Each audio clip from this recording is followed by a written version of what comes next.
jumpa lagi dengan Rahma Sarita. Bagaimana kabar Anda di awal minggu ini? Semoga dengan olahraga dapat membuat Anda tetap bugar serta bersemangat dalam menyelesaikan tugas dan kegiatan sehari-hari. Dan seperti biasa, saya hadir malam ini untuk menyajikan beberapa informasi terbaru dan menarik seputar dunia olahraga. Baik itu dari cabang olahraga sepak bola, tenis, voli pantai, dan masih banyak lagi lainnya. Jadi jangan kemana-mana, ikuti terus Monitor Olahraga.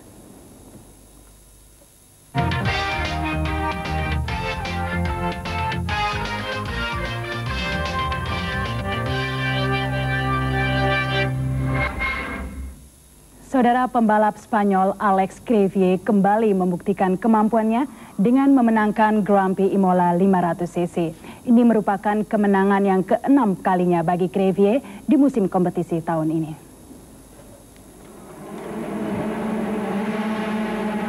Alex Crivillé dari Spanyol berhasil memenangkan nomor 500cc Grand Prix Imola. Bahkan kemenangan ini merupakan yang ke-6 kalinya dalam musim kompetisi kali ini. Upaya Alex Crivillé untuk menjagai balapan ini memang sangat serius. Lebih lagi ia telah berhasil menjadi yang terbaik dalam lomba sebanyak 5 kali. Sehingga lomba hari Minggu kemarin menurutnya adalah citra akan kemampuannya. Saingan utamanya Kenny Roberts Jr. dari tim Suzuki tidak berhasil menggeser posisi Crivillé. Bahkan Crivillé mampu memimpin 13 kali putaran dari 25 putaran yang dilombakan. Jarak 123,25 km berhasil diselesaikan Alex Crivillé dengan waktu 46 menit 5,244 detik dan hanya selisih beberapa detik dari posisi 2 yang ditempati Barros dengan catatan waktu 46 menit 5,509 detik. Posisi 3 ditempati Mas Biaggi dari Italia yang sebelumnya bersaing ketat dengan pembalap Jepang Norik Abe dan gagal mencapai finish karena terjatuh 2 putaran sebelum finish. Crivillé saat ini berada di posisi puncak dalam kejuaraan dunia dengan mengumpulkan angka 219. Bahkan ia difavoritkan menjadi juara di Valencia 2 pekan mendatang. Untuk nomor 250cc, tempat pertama diduduki Loris Capirossi dari Italia. Berikut Valentino Rossi dan pembalap Prancis Oliver Jacques di tempat ketiga. Sementara itu di kelas 125cc, pembalap Marco Melandri keluar sebagai juara. Dari cabang olahraga sepak bola, kesebelasan Argentina menang 2-0 atas kesebelasan Brazil dalam suatu pertandingan persahabatan yang berlangsung di Buenos Aires, Argentina kemarin. Kesebelasan Argentina unggul 2-0 atas kesebelasan Brazil pada pertandingan persahabatan yang berlangsung di Buenos Aires, Argentina kemarin. Pada pertandingan ini, kesebelasan Argentina tampak mendominasi permainan dengan menekan barisan pertahanan belakang kesebelasan Brazil. Brazil yang mengandalkan lini depan dengan 2 pemain andalannya yakni Ronaldinho dan Ronaldo ternyata tidak mampu berbuat banyak untuk menembus penjagaan pemain belakang Argentina yang sangat ketat. Melihat kondisi itu, pelatih Brazil Wanderlei Luxemburgo akhirnya memutuskan untuk mengganti 3 pemainnya di babak pertama, yakni Ronaldo, Zé Roberto, dan Pampeta, yang diganti dengan Elber, Alex, dan Marcos Asunciao. Kendati demikian, upaya beberapa serangan yang dilancarkan anak asuh Luxemburgo belum mampu menembus pertahanan Argentina. Tumpulnya serangan Brazil ini dimanfaatkan Argentina dengan serangan balasan yang cepat, sehingga di menit ke-29 babak pertama, pemain Argentina Juan Perón berhasil membuka kemenangan bagi kesebelasannya setelah membobol gawang Brazil. Unggul 1-0 untuk Argentina terus bertahan hingga babak pertama usai. Di babak kedua, Argentina yang semakin meningkatkan tempo permainannya membuat Brasil sempat terkecoh. Serangan demi serangan Argentina akhirnya membuahkan gol kedua saat pemain Hernan Crespo berhasil menyelesaikan umpan dengan sempurna dan merubah kedudukan menjadi 2-0 untuk Argentina. Meski Brasil berusaha keras membalas kekalahan, namun 2-0 tetap bertahan hingga pertandingan usai.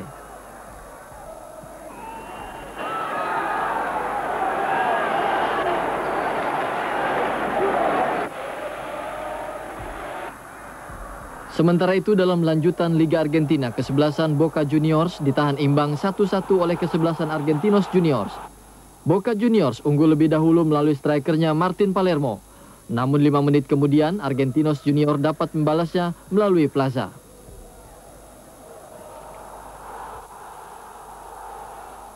Dari ajang turnamen tenis Amerika terbuka hari ke-7, petenis unggulan ke-7 asal Amerika Serikat Todd Martin berhasil mengalahkan petenis Swedia Magnus Nilsson. Sementara itu, petenis putri unggulan pertama Martina Hingis juga berhasil maju ke babak berikutnya setelah mengalahkan Arantxa Sánchez Vicario.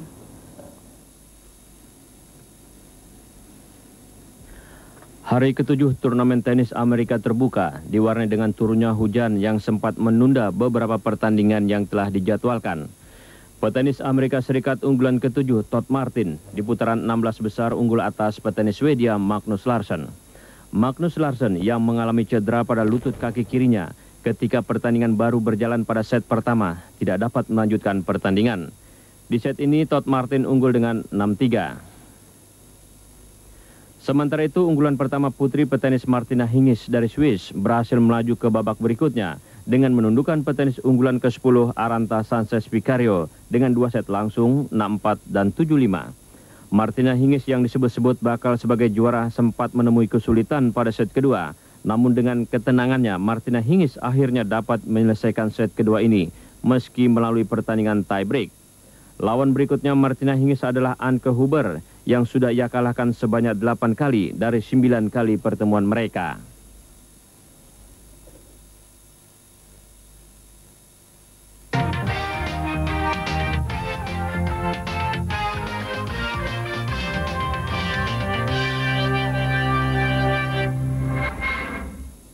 Saudara, menjelang PON 15 tahun 2000, regu putra Jatim 1 dan regu putri NTB 1 berhasil tampil sebagai pemenang dalam kejuaraan nasional voli pantai kualifikasi PON 15 tahun 2000 yang berlangsung di lapangan ABC Senayan, Jakarta kemarin.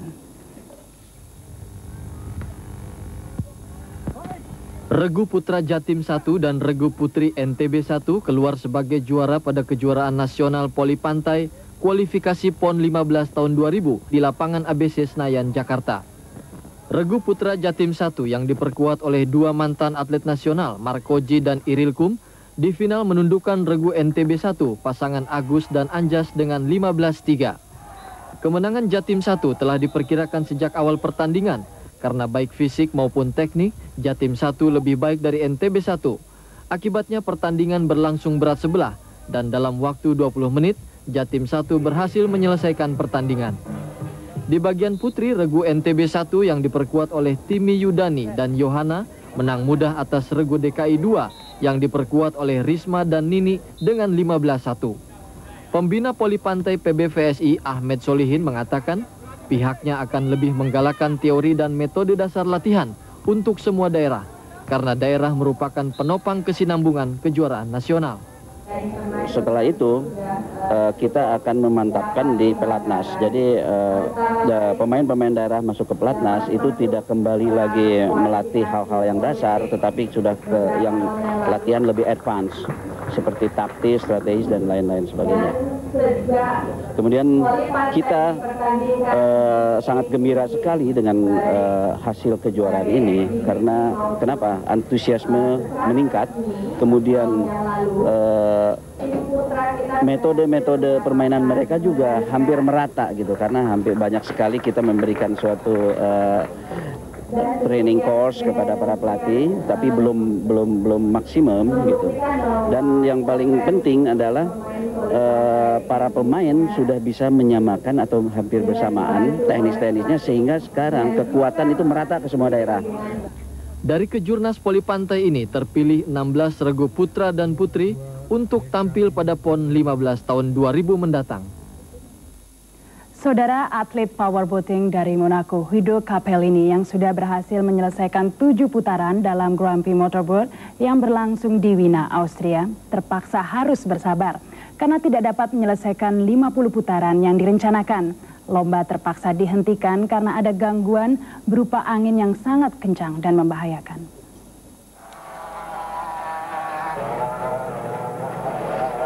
Grand Prix Motorboat yang berlangsung di Wina, Austria, kemarin mengalami gangguan yang sangat berat sehingga lomba tidak dapat diselesaikan seperti rencana. Guido Capellini dari Monaco yang dari start memimpin lomba harus menahan emosinya sebab panitia penyelenggara menghentikan lomba saat sedang terjadi persaingan ketat. Penghentian lomba ini tidak mempengaruhi kepercayaan peserta sebab bukan masalah kurang profesionalnya pelaksana, melainkan tiupan angin yang sangat kencang dan membahayakan peserta, sehingga kapal ini pun harus memaklumi, sebab ia telah memimpin 7 putaran dari 50 yang direncanakan. Untuk itu, pelaksanaan ini sama sekali tidak mempengaruhi hitungan angka bagi peserta, sehingga posisi tetap seperti semula, yakni kapal ini berada di urutan atas dengan 110 poin, berikut Scott Gilman dari Amerika Serikat dengan 67 poin, dan sisanya 20 poin akan diperebutkan di Uni Emirat Arab bulan Desember mendatang. Berita terakhir dari panitia juga menyebutkan bahwa rencana pelaksanaan Grand Prix di Hong Kong bulan depan juga ditunda karena sesuatu yang tidak dijelaskan. Para pembalap motorboat ini tetap optimis bahwa suatu saat mereka akan bisa berlaga di tempat ini apabila situasi memungkinkan. Dengan harapan itu, semua yang ambil bagian terlihat bisa menerima kenyataan.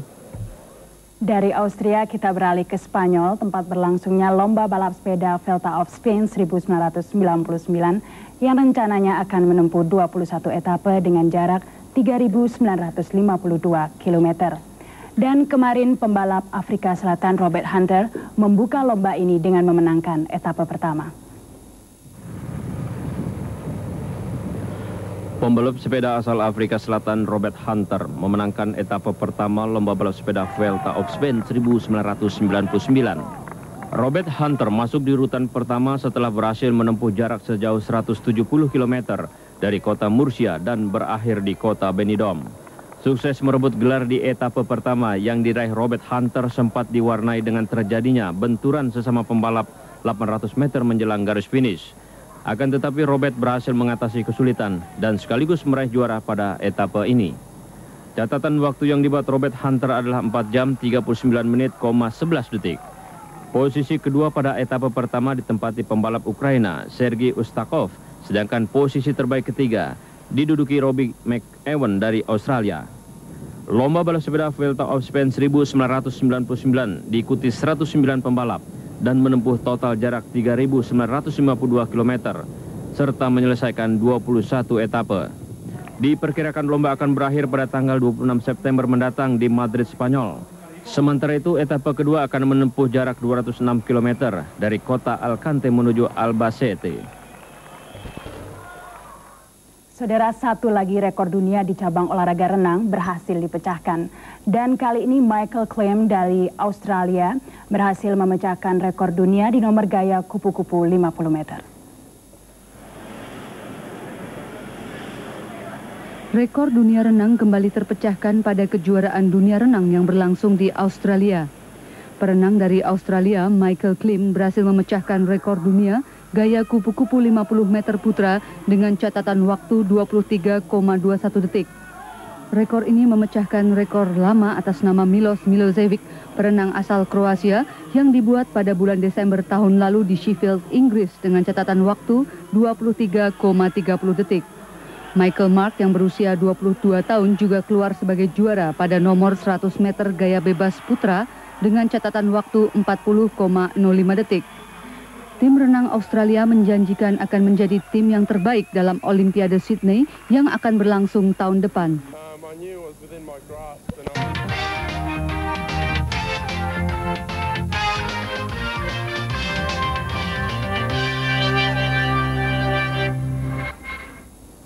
Saudara, apa yang unik melalui Rubik Serba-Serbi kali ini? Puluhan orang mencoba terbang seperti burung. Kemudian ada juga lomba pacuan onta. Ada-ada saja, Anda pasti penasaran? Ikuti berikut ini.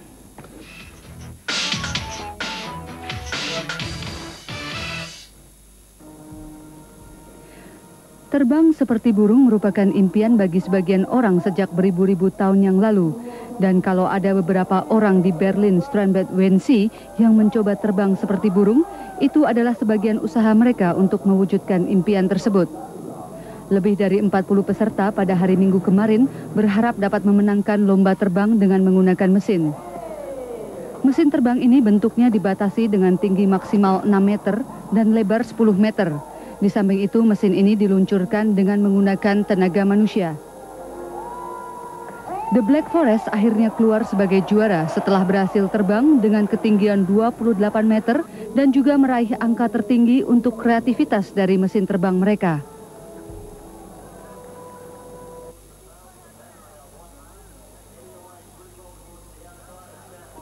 Kalau biasanya kita sering melihat lomba pacuan kuda, kali ini di pacuan kuda Royal Randwick Racecourse di Sydney, Australia, berlangsung lomba pacuan onta. Panitia penyelenggara lomba pacuan onta Piala Sheikh Zayed mengatakan bahwa lomba ini diadakan untuk menggalang dana bagi anak-anak yang terkena kanker di Australia. Lomba pacuan onta Piala Sheikh Zayed yang mengambil 6 lintasan ini merupakan lomba yang diadakan untuk yang kedua kalinya. Joki dari Australia, Sarah Duguid beserta ontanya yang bernama Shapiri akhirnya berhasil keluar sebagai juara dan berhak mendapatkan piala The Sheikh Zayed. Lomba pacuan onta ini terselenggara berkat kerjasama Presiden United Arab Emirates Sheikh Zayed bin Sultan Al Nahyan dan Organisasi Perdagangan Dunia Australia bersama dengan Persatuan Lomba Balap Onta UAE. Menarik sekali, dan saudara, dengan berakhirnya rubrik serba-serbi tadi, maka berakhir pula kebersamaan kita. Namun kita akan jumpa kembali esok pukul 18 waktu Indonesia Barat. Dan saya Rahma Sarita beserta seluruh kerabat kerja yang bertugas mengucapkan terima kasih atas perhatian Anda, tetap olahraga dan sampai jumpa.